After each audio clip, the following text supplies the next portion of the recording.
In this guide, what identity federation actually is, why enterprises and SaaS vendors use it instead of sharing passwords or duplicating user stores, how the trust flow works across an identity provider and a relying party, what the protocol payloads look like in SAML and OpenID Connect, and which design mistakes turn federation into a security problem.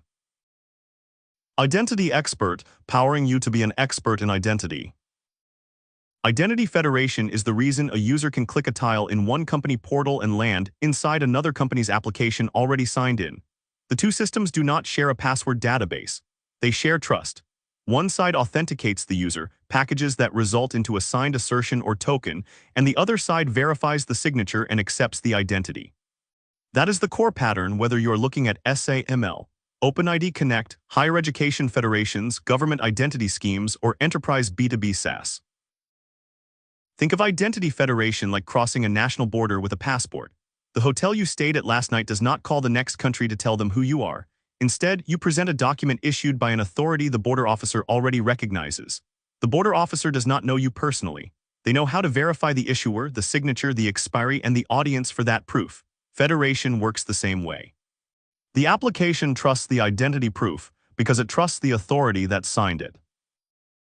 Without federation, every application becomes its own identity island.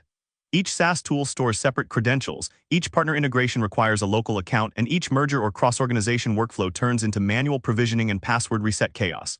That creates 4 problems. First, duplicated credentials increase phishing and reuse risk. Second, lifecycle events become slow because disabling a user in one place does not disable them everywhere else. Third, user experience collapses into repeated login prompts. Fourth, trust does not cross organizational boundaries cleanly. Federation exists to centralize authentication while still letting many independent applications rely on the result. At a high level, federation has 4 steps.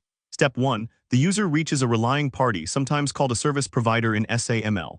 Step 2, that application redirects the browser to the identity provider, carrying a request that identifies the client, the redirect target, and often the requested assurance or scopes. Step 3, the identity provider authenticates the user and issues a signed artifact back through the browser. In SAML, that artifact is a SAML response assertion.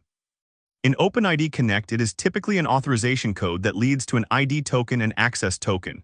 Step 4, the relying party validates signature, issuer, audience, expiry, and sometimes nonce or state, then establishes its own local session. Federation does not eliminate local sessions, it bootstraps them. On the wire, the federation payload always answers the same questions. Who authenticated the user, which user was authenticated, who is allowed to consume this assertion, and when does it expire? A SAML assertion carries issuer, subject, audience restriction, conditions, and signed XML. An OpenID Connect ID token carries is, sub, aud, exp, iet, and often nonce inside a signed JWT. The exact wire format changed from XML to JSON, but the trust model did not. The relying party still validates signature, issuer, audience, and freshness before creating a local session for the application. 4 mistakes repeatedly break federation in production. First, audience confusion, accepting an assertion meant for some other application. Second, signature validation gaps, skipping certificate pinning rules, key rollover handling, or issuer matching. Third, replay, accepting an old assertion twice because the relying party does not track one-time use or enforce short validity windows.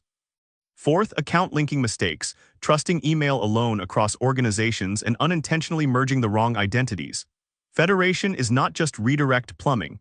It is a trust decision, so every validation step matters. Identity federation is not going away. SAML still dominates many large workforce and regulated environments. OpenID Connect dominates new mobile, web, and API-friendly deployments.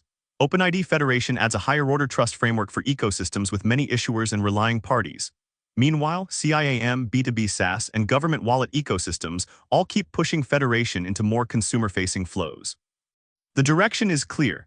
The basic problem remains the same, but the protocols keep moving toward lighter payloads, stronger metadata automation, and more explicit trust governance. The primary references for this guide are NIST SB 800-63C on Federation, SAML 2.0 Core and Profiles, OpenID Connect Core 1.0, and the OpenID Federation 1.0 specification. Thanks for watching. Subscribe to Identity Expert for more deep dives into federation, logout, and enterprise identity architecture.